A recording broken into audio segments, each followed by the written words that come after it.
बिस्मिल्लाहिर्रहमानिर्रहीम। अस्सलाम वालेकुम दोस्तों, एक नई वीडियो के साथ हाजिर हैं। चले अपनी वीडियो स्टार्ट करते हैं। यूक्रेन की तरफ से कुछ हाइमार्स अमेरिका वापस भेजी गई हैं। जैसा कि आपको पता है कि यूक्रेन और रशिया की जंग के अंदर जितनी शोहरत हाइमार्स को हासिल हुई है उतनी शोहरत शायद ही किसी और वेपन को हासिल हुई हो, क्योंकि अमेरिका की इस हाइमार्स ने यूक्रेन का बहुत ज्यादा साथ दिया है और यूक्रेन ने इस हाइमार्स के जरिए से रशिया का बहुत ज्यादा नुकसान भी किया। इस हाइमार्स की जो सबसे बड़ी कैपेबिलिटी है वो इसका लाइट वेट और इंतहाई ज्यादा मोबाइल होना है, और उसके साथ साथ इसका फायर पंच भी बहुत जबरदस्त है। अमेरिका ने यूक्रेन को तकरीबन 40 के करीब ये हाइमार्स लॉन्चर्स जो हैं वो फराहम किए हुए हैं, लेकिन इन 40 में से अब 2 जो हैं वो वापस अमेरिका भेज दिए गए हैं। और इन 2 हाइमार्स को एक एंटोनोव AN-124 ट्रांसपोर्ट एयरक्राफ्ट के ऊपर रख के अमेरिका वापस भेजा गया है। जब ये हाइमार्स व्हीकल्स इस ट्रांसपोर्ट जहाज से बाहर आ रही थी तो उनको देख के पता चला कि ये बेसिकली डैमेज्ड हाइमार्स हैं, जो जंग के अंदर मुख्तलिफ किस्म के नुकसान उठाने के बाद काम करने के काबिल नहीं रही थी, ऑपरेशनल नहीं रही थी।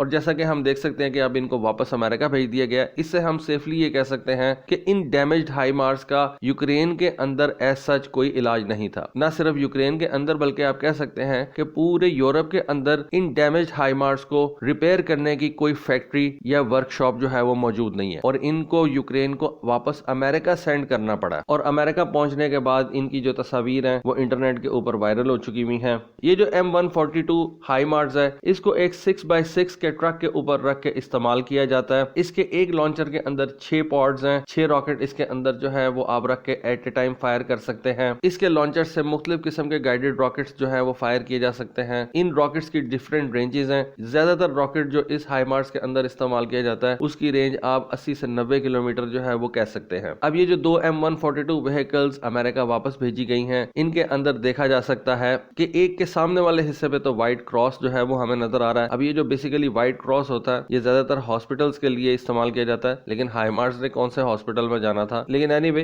इसका आप देख सकते हैं कि इसकी जो फ्रंट विंड स्क्रीन है वो बहुत ज्यादा जो है वो डैमेज हो चुकी हुई है। दोनों विंड स्क्रीन डैमेज हो चुकी हुई है, और आप कह सकते हैं कि ये इस तरह की डैमेज हुई है कि इनको यूक्रेन के अंदर रिपेयर करना जो है वो पॉसिबल नहीं था। इस वजह से इसको अमेरिका वापस भेजा गया। दूसरी जो व्हीकल है उसमें तो आप विजिबली देख सकते हैं कि वो किसी लैंड माइन के ऊपर आ गई है। लैंड माइन के ऊपर आने की वजह से आप देख सकते हैं कि इस हाइमार्स का राइट हैंड साइड का जो फ्रंट व्हील है वो उड़ चुका हुआ है। न सिर्फ इसके फ्रंट व्हील वाली साइड को नुकसान पहुंचा है बल्कि नीचे से इस पूरे साइड के ऊपर जो है वो आप देख सकते हैं कि बहुत ज्यादा नुकसान हुआ है। इस व्हीकल के ऊपर यूक्रेनियंस ने अपने किसी लीडर की तस्वीर जो है वो छाप रखी है, और ओवरऑल इस व्हीकल को देख के हम ये कह सकते हैं कि जंग के अंदर ये व्हीकल एक्सटेंसिवली इस्तेमाल की गई है। आप हाइमार्स की इन तस्वीर को देख के ये भी कह सकते हैं कि इतने अरसे के अंदर यूक्रेन ने इन हाइमार्स को कितने अच्छे तरीके से इस्तेमाल किया कि कोई भी हाइमार्स व्हीकल जो है वो डिस्ट्रॉय नहीं हुई। ये 2 हमारे सामने नजर आ रही हैं, ये बेसिकली इनको आप डैमेज कह सकते हैं, डिस्ट्रॉयड नहीं कह सकते, क्योंकि वर्कशॉप के अंदर रिपेयर के बाद इनको दोबारा आप जंग में भेज सकते हैं। तो ये चीज इस हाइमार्स की फर्दर सेल के अंदर बहुत ज्यादा इंपॉर्टेंट रहेगी, क्योंकि जब एक वेपन सिस्टम इस तरह की मार खा लेता है, किसी जंग में मार खा लेता है, तो उसके बाद फिर उसको फर्दर सेल्स के लिए को बहुत ज्यादा जो है